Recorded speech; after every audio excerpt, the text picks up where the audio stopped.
అందరికీ నమస్కారం అండి. ఈరోజు మటన్ కూర చేశానండి. మేము ఎలా వండుకుంటామో మీకు వీడియోలో చూపిస్తున్నామండి. వీడియో నచ్చితే కనుక చిన్న లైక్ చేసి సబ్స్క్రైబ్ చేయండి.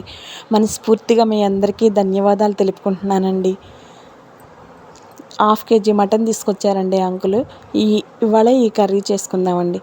ఫస్ట్ నూనె వేడెక్కిన తర్వాత ఒక టమాటా కట్ చేసి నూనెలో వేయించానండి.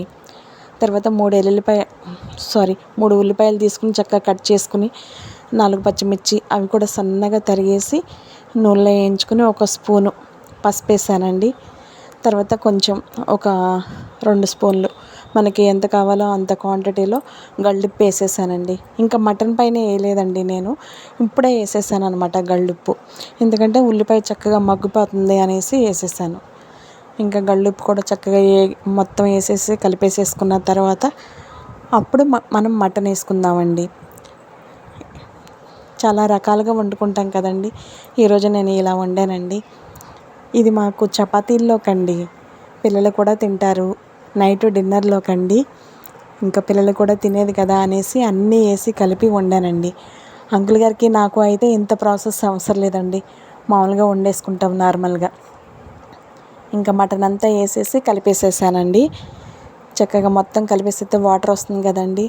ఇంకా మధ్యలో మనం కదుపుకుంటూ అలా ఉంటవేనండి. 4 కరివేపాకు రెమ్మలు కూడా వేసానండి. మధ్యలో ఒకసారి అలా కదుపుకుంటూ ఉందామండి. అల్లం, పచ్చిమిర్చి, ఎల్లుల్లిపాయలు వేసి పేస్ట్ పట్టుకుని పక్కన పెట్టుకున్నానండి. నేను హోమ్మేడ్గా గరం మసాలాలు చూపించాను కదండి, ఇటువరకు మన వీడియోలో ఉన్నాయి.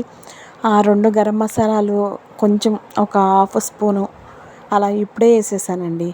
ఈ కూర మధ్యలోనే వేసుకుంటే మనకి లాస్ట్లో మటన్కి మసాలా పట్టదండి. చపాతీ పిండి కలిపేసుకుని పక్కన పెట్టేసుకున్నానండి.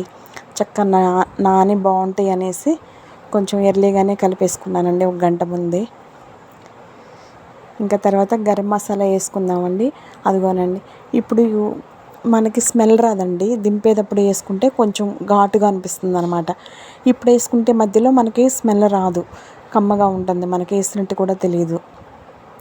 ఇంకా అలా కదుపుకుని మళ్ళీ తర్వాత దీంట్లో మళ్ళీ ఇంకో గరం మసాలా నేను పట్టానండి, అది కూడా వేసానండి. ఇందాకడేను బిర్యానీ అన్నీ వేసి పట్టిన మసాలా అండి. ఇదేమో నార్మల్గా ధనియాలు, దాల్చిన చెక్క, లవంగాలు, ఎల్లిపాయలు అది వేసి పట్టిన మసాలా అండి. 2 వీడియోస్ మన వీడియోలో ఉన్నాయండి, 2 మసాలాలు కూడాను. ఇంకా మొత్తం కదుపుకునేటట్టుగా అలా కలిసేటట్టుగా ఒకసారి తిప్పుకుందామండి. 1 స్పూను తెల్ల నువ్వులు వేసానండి. మామూలుగా జీడిపప్పు పేస్ట్ అవి కూడా వేయొచ్చండి, కానీ ఇవాళ నేను నువ్వులు వేసానండి. కొంచెం హడావుడిగా ఉంది, అందుకని చపాతీలు ఇవన్నీ చేయాలి అనేసి సింపుల్గా నువ్వులు వేసేసాను. ఎప్పుడన్నా ఇలా వేస్తామండి, ఫ్రై కూరల్లో బాగుంటుందండి. మటన్ ఫ్రైలో నువ్వులు వేసుకుంటే లాస్ట్లో పంట కింద తగిలి బాగుంటుందన్నమాట. ఇంకా అల్లం, పచ్చిమిర్చి, గసగసాలు పేస్టు, మళ్ళీ కారం ఇవన్నీ వేసేసి ఒకసారి కదుపుకుంటున్నానండి.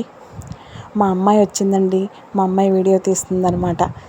ఇంకా నేనేమో ఇలా కదుపుతున్నాను. మా పిల్లలు ఉంటే అలా వీడియోలో నేను కూడా కనిపించే విధంగా ఎప్పుడన్నా అలా తీస్తానండి. ఇంకా పిల్లలు కాలేజీకి వెళ్ళిపోతే వీలు కుదరదనమాట. అదిగోనండి, అట్లా చక్కగా మొత్తం కలిసేసేటట్టుగా అట్లా అయిపోయింది కదా. కొంచెం తగినంత వాటర్ పోసేసుకుందామండి. మొత్తం కదుపుకుందామండి. ఒకసారి కదిపేసేసుకుని మూత పెట్టేసి ఉడికించుకుందామండి. ఇందాకడే కొత్తిమీర వేసేదాన్నండి, ఇప్పుడే అంకుల్ గారు బజార్కి వెళ్ళి కొత్తిమీర తీసుకొచ్చారనమాట. కొంచెం ఒక 4 రెమ్మల కొత్తిమీర కూడా వేసాను. ఇంకా మధ్యలో ఒకసారి కదిపేటట్టుగా పెట్టుకుందామండి. మధ్యలో అలా కదుపుకుంటూ ఉంటే మనం వేసిన ఫ్లేవర్లన్నీ చక్కగా అటుకు పట్టి బాగుంటాయండి. ఇంకా మూత పెట్టేసి ఉడికించుకుంటూ ఉందామండి. మళ్ళీ దింపేటప్పుడు కూడా లాస్ట్లో కొంచెం కొత్తిమీర వేసానండి. చిక్కబడుతుంది అనుకున్నప్పుడు కూడా ఫ్లేవర్ బాగుంటుందని కొంచెం వేయమ్మా అంది, వేసాను. ఓ పక్కనేమో చపాతీలు కాల్చుకుంటున్నానండి స్టవ్ మీద. మామూలుగా అయితే గీ వేసి కాల్చేదండి మా అమ్మాయి, గీ అందుబాటులో లేదనేసి ఇంకా మామూలుగా నూనె వేసే కాల్చేస్తున్నామండి. నైట్ డిన్నర్లోకి కూర దగ్గర పడిపోయిందండి. చక్కగా గుజ్జుగా వచ్చింది, చూసారా. అలా ఉంటే చాలండి, మనకి బాగుంటుందన్నమాట. చపాతీల్లోకి కొంచెం గుజ్జుగా ఉంటే మనకు కలుపుకుంటానికి కూడా బాగుంటుంది. ఇంకా ఇక్కడ నుంచి కొంచెం సిమ్లో పెట్టేసేసి మూత పెట్టి ఉడికించుకుంటే కమ్మగా ఉండిద్ది కూర.